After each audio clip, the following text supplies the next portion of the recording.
tukwaniriza nnyo onako olwaleero tutambudde tuli eno kapeeka mwattu muganda waffe mukwano gwaffe Jakana Nadduli yatugenzeeko naye nga onako olwaleero tuze okubanga tumuwerekera so lwe lugendo luno lwolaba lwe tuliko onako olwaleero kapeeka gye tuli naye nga negatiddwako lule ono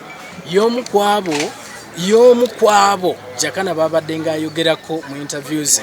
nti bwe yali afuna accident bwe yafuna naye accident so olunaku olwaleero kinkoze bulungi nti mugwikiriza era tugenda kubanga tuwayaamu naye okutwaliza wamu nsanyusa okulaba luli tewali ssanyu weewaawo kituufu kya nnaku okusookera ddala Jakana yatugenzeeko njagala kutandikirawo kikyogamba njagala oyogereko nnyo engeri gye tulina microphone nkimanyi nti ekiseera kya nnaku naye oyinza okubaako nekyotugamba ekituufu kiri nti Jakana yafudde naye ate omutima tegunnaba kukkiriza nti Jakana yafudde omutima tegunnakkiriza okaaba nakaabye nga bakaaba nennumwa nga waliwo abalumu ennyo naye ate omutima gwange gutegunnaba kungamba nti Jakana newankubadde nakunfaamiza tonnakkiriza Jakana tabadde nambeera yakufasa nange sikitegeera kubanga nakumu okubeera ne Jakana ndowooza wiiki 2 emabega ne tukola ne interview kati guma wiiki 2 naye ate nze nabadde naye ng'ali ekyeggulo ng'ali ekyeggulo yes then mu kiro eyo abeera nga wabeera bulijjo kubanga singa omuntu aba agenda okufa bagamba nti waayo n'ebigambo byasembeyo okwogera ebiraga nti akola ki agenda sibiriiwo tewali kyayogera wabadde ne Jakana we yagendedde bwe yafiiridde Jakana twabadde waka eruweero watugenda fena mu ddwaliro nange nkyalinamu kaddamu ekiwanedde kaddugadde naye eruweero likyalidde netelinawona naye ava mu ddwaliro kuva fenna netujja netubeere waka nga bwe tubeerawo bulijjo kakati ali ekyeggulo agamba nti munfunire kufuti sabadde agenda saidi zene emityana alinayo omusango gw'ettaka abadde agenza okulaba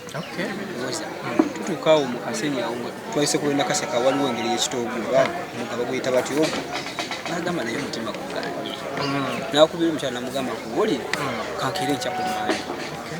tuddayo eka waliwo omukyala atufumbira ku mmere wabazze kakati ngagamba njagala kuwa mmere njagala namugamba tuve waka asimazuka nange mpulira nkoze ki ntidde eka munju nti amutwala mulumu eyo asula mu yeka naffe tulina wafaye tusula nga mugakamulira azokuke kati ku ssaawa 5 mwana alina omwana gwawerera kumulusa mbadde nyamuzeeyi muluseewo obulenzi nyamuzeeyi yampeyo ku ssente nkya ngenda kusomereza okujja kusomero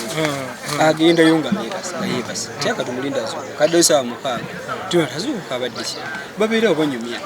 mukaaga ogw'ekiro bagenda omuntu ava mu nyingi Jakana kiki kati nga ava n'amazzi mu nyingi bafuna ekiyongo bati bagamba nti abaaye mujye mulabe Jakana tugende wekituufu Jakana nga nnyoboze tusobola ffe kwebera netumukwata netugenda mu ddwaliro lyawo kumpi bayita Orient kale tukaka Orient omuteekateekako obumayuma okulaba oba akyassa tumubabuuza abaye kiki nti amusooke mutulekeemu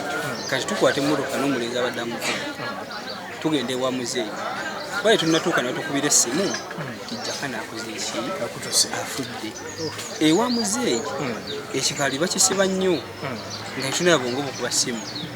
oli omulenzi gwe nabadde mulamu yabuuse ekikaali yayise ku lugi n'abuuka n'ava munda netugenda tukonkona haji ne batugulira netufuna emmotoka twagenze mu ddwaliro kandi twamwongedde mu ddwaliro ekituufu yabadde afudde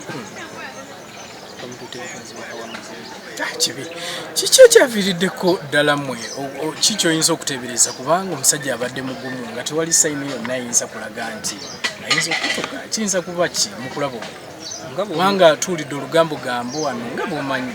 nti erabika yabadde overdose nti bamugya amakerenda mangi eddagala lingi ekituufu kiri nti Jakana abadde alina eddagala lyakozesa ku nsonga y'ekyenda n'obulumi bukyali mu kisambi nga lyakozesa wazira wabajja nalyo waliwo eryempiso waliwo omusango okyalo amukuba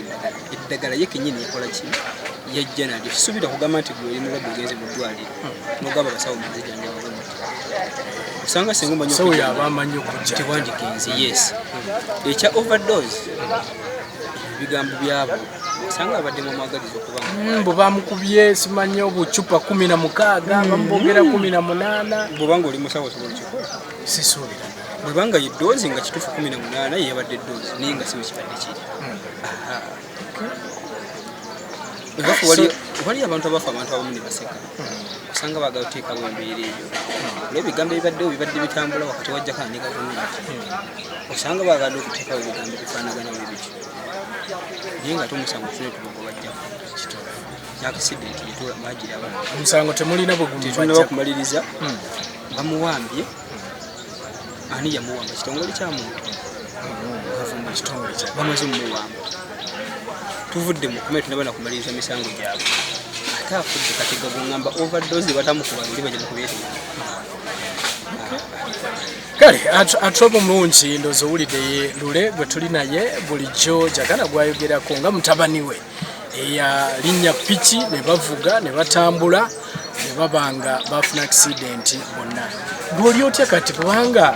omanyi bulijjo sikimanyi nti yegwe Jakana gwayogerako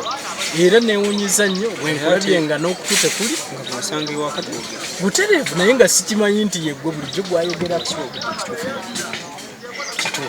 kituufu